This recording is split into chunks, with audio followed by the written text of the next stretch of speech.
Since the death of George Floyd, athletes and pro sports leagues have made a pledge to combat systemic racism and social injustice.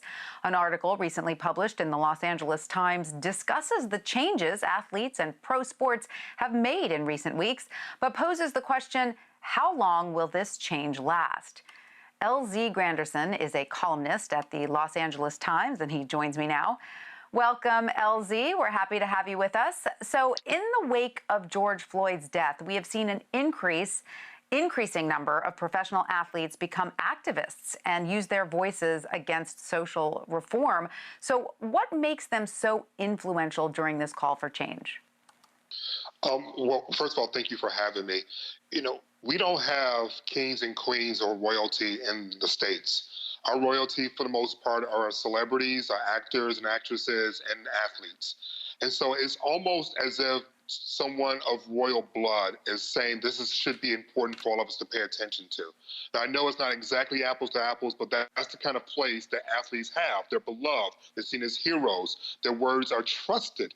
And so when they're using their platforms and say, we need to be focused in on this, what essentially is happening is that they're moving people's hearts and minds towards a certain direction. Because if they are viewed as heroes for winning a basketball game, people will view them as heroes in other things that they do, which is why many of them are also endorsers of products, whether it be athletic apparel or sports nutrition drinks, etc. It's the same sort of principle.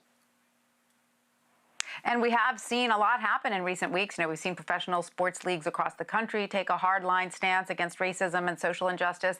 NASCAR even banned the use of the Confederate flag at their races. The NFL has pledged hundreds of millions of dollars to social programs and reforms. But now that these first steps have been taken, what needs to happen next? Follow through. Legitimate follow through. Measurable follow through. A plan. Statements are fantastic. Check writing, hey, if you want to write me a check, send me a check. I'm not going to fight you on that. But let's be real about this. We've seen this before. All of it. From the statements, from the check writing, for the videos, everything that we're experiencing up until this point, this nation has experienced and gone through already. And we keep on this hamster wheel because the follow through falls short. So this go round, what I think needs to happen in the sports world is that they identify tangible steps they can take beyond the check writing and the statements to help make a positive difference. And then, of course, take those necessary steps. So what does follow through look like to you? What would those necessary steps be if you had to outline them? Well, I'm glad you asked that question.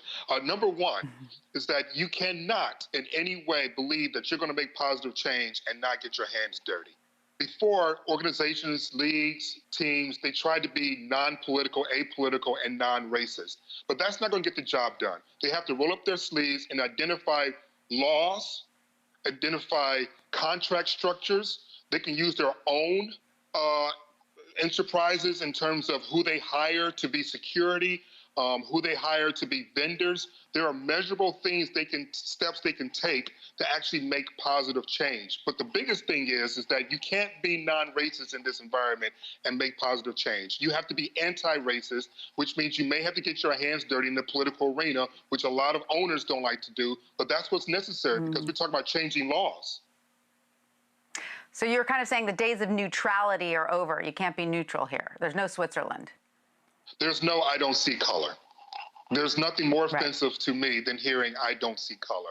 You see color. That's the reason why your uniforms are different colors. What you don't want to do is get your hands messy in a political conversation. And I can appreciate that.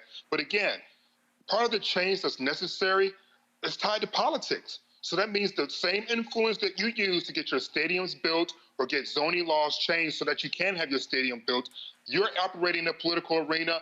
I'm asking you to do the same sort of operation within the political arena to get significant laws changed so that this moment doesn't just become one of many moments, but a significant moment. So Los Angeles Lakers COO Tim Harris said, quote, "We have to stop approaching a societal problem with a sports business solution. Slogan, logo, market, sell. Those days are over." Do you agree with Harris there? Yeah, absolutely. Absolutely. And it goes back to the notion of, he also talked about in that piece about winning the press conference. And that's what he's talking about essentially. What's the minimum that a sports organization can do to look as if it cares about the black and brown bodies being slain in these streets without getting too involved so that they may offend other constituents who may not agree with the political aspect of this? And what Tim is saying and what I am saying and many people are saying is that that space, that safe neutrality space you're talking about, it's gone. You have to choose a side, and you have to stay on that side and be dedicated to the changes that are necessary.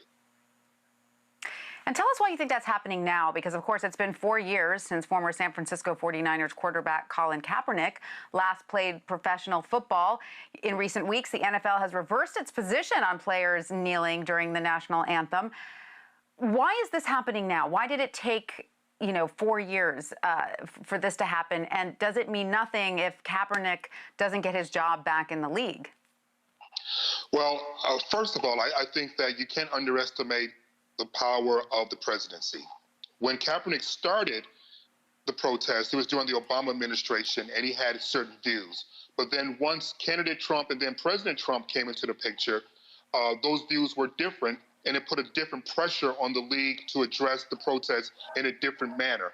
And because he has so much capital, having been recently elected, the NFL was forced to sort of not want to offend his constituencies. Now, what you're seeing with President Trump is an impeached Trump, a Trump who is in a battle to be reelected. And so his political clout has been somewhat undermined by his own administration, if you will. And so I don't think the owners are still in the same fearful place as they were maybe 3 or 4 seasons ago. And then there's also the fact that we're all here at home because of the pandemic. There's nowhere for us to run. There's nowhere for us to hide. We can't easily be distracted away from this. And so we are forced, because of the pandemic, to deal with the race issues that have haunted us since the inception of this country. So I believe the combination of President Trump losing some clout and political capital, in addition to the fact that we're in the midst of this pandemic and no one can escape, I think that's the reason why this is different now. And does this moment also feel different to you because of the fact that heads of organizations at the top, there is a joining in the chorus? I mean, we've had professional athletes long criticize racial injustice and point it out. But when it comes to the team owners and the heads of the organization, this is sort of the first time, to my mind, they've joined the chorus so completely. Does that feel like a seismic moment to you? Well, it's definitely significant in the sense that athletes, particularly athletes of color, feel more empowered.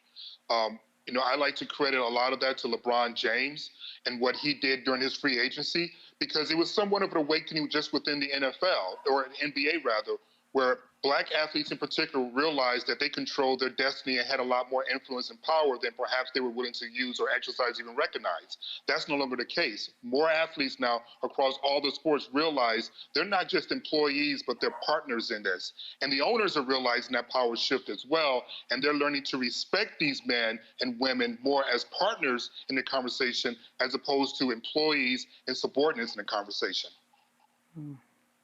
It's an important shift. Well, LZ Granderson, thank you so much for joining us. We really appreciate it. Thank you very much for having me.